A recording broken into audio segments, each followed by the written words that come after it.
5e et dernière étape des Campacui, nous sommes sur la commune de Montegrosso en Balagne. Aujourd'hui, direction Montemayor. Nous allons retrouver un artiste et homme de médias et de radio. On retrouve tout de suite Anto. RCFM et Campacui. On est à Montemayor sur la Cima. Voilà, c'est le haut du village et c'est un endroit où quand j'étais enfant, je venais jouer avec les copains en fait, sur les rochers. Et ça domine évidemment tout Calvi et les autres villages environnants par rapport au village de Montemayor. Mon arrière-grand-père était forgeron sur la place du village, à la Stadsone. Voilà, et c'est d'ailleurs la maison familiale. Et c'est là que j'ai notamment commencé ma carrière d'artiste peintre, puisqu'il y a une cave en fait en bas de la maison. C'est là que j'ai commencé mes premières peintures. Ouais, j'ai fait une école municipale d'art plastique du côté de Bastia qui s'appelait l'EMAP, qui se trouve du côté de Lupino. Durant 3 ans, je me suis, je dirais, pas spécialisé, mais en tout cas j'ai appris des techniques. J'ai fait de la sculpture, du modelage, de la peinture. J'ai même fait des décors d'opéra pour notamment le festival d'art lyrique de Bastia, qui avait lieu à une certaine époque, dans les années 80. On avait fait un arbre pour la norme de Bellini, par exemple.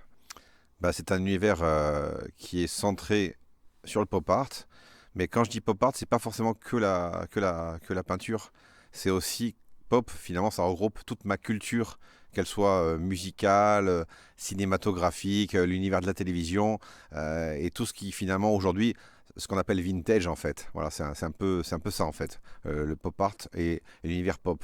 D'où mon nom d'artiste, Anto, fils de pop d'ailleurs. Je me partage entre le village où je vis et Calvi où j'ai mon atelier et une de mes autres activités, je dirais, qui est la radio. Voilà. Je me suis retrouvé alors un peu par hasard. J'ai toujours aimé la musique, j'ai toujours aimé tout ce qui était univers en fait.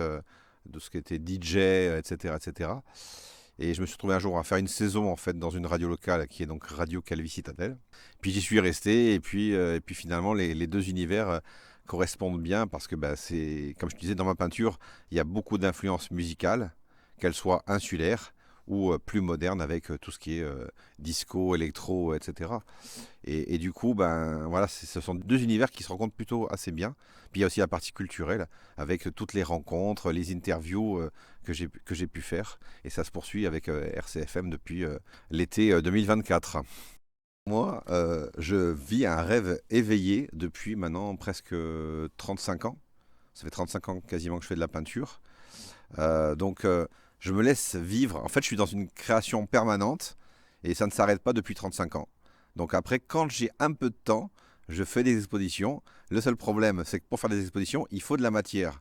Et il m'arrive quand même de vendre mon art. Et parfois, je me retrouve un peu sans pièces à présenter. Donc c'est pas toujours évident de faire des expositions dans la dynamique où je suis entré, puisque j'ai ma production personnelle et après je collabore pour notamment le Sporting Club de Bastia par exemple ou des noms insulaires connus dans tout ce qui est gastronomie par exemple. Et c'est ainsi que s'achève notre petite balade sur la commune de Montegrosso. Merci à toutes et à tous de nous avoir suivis.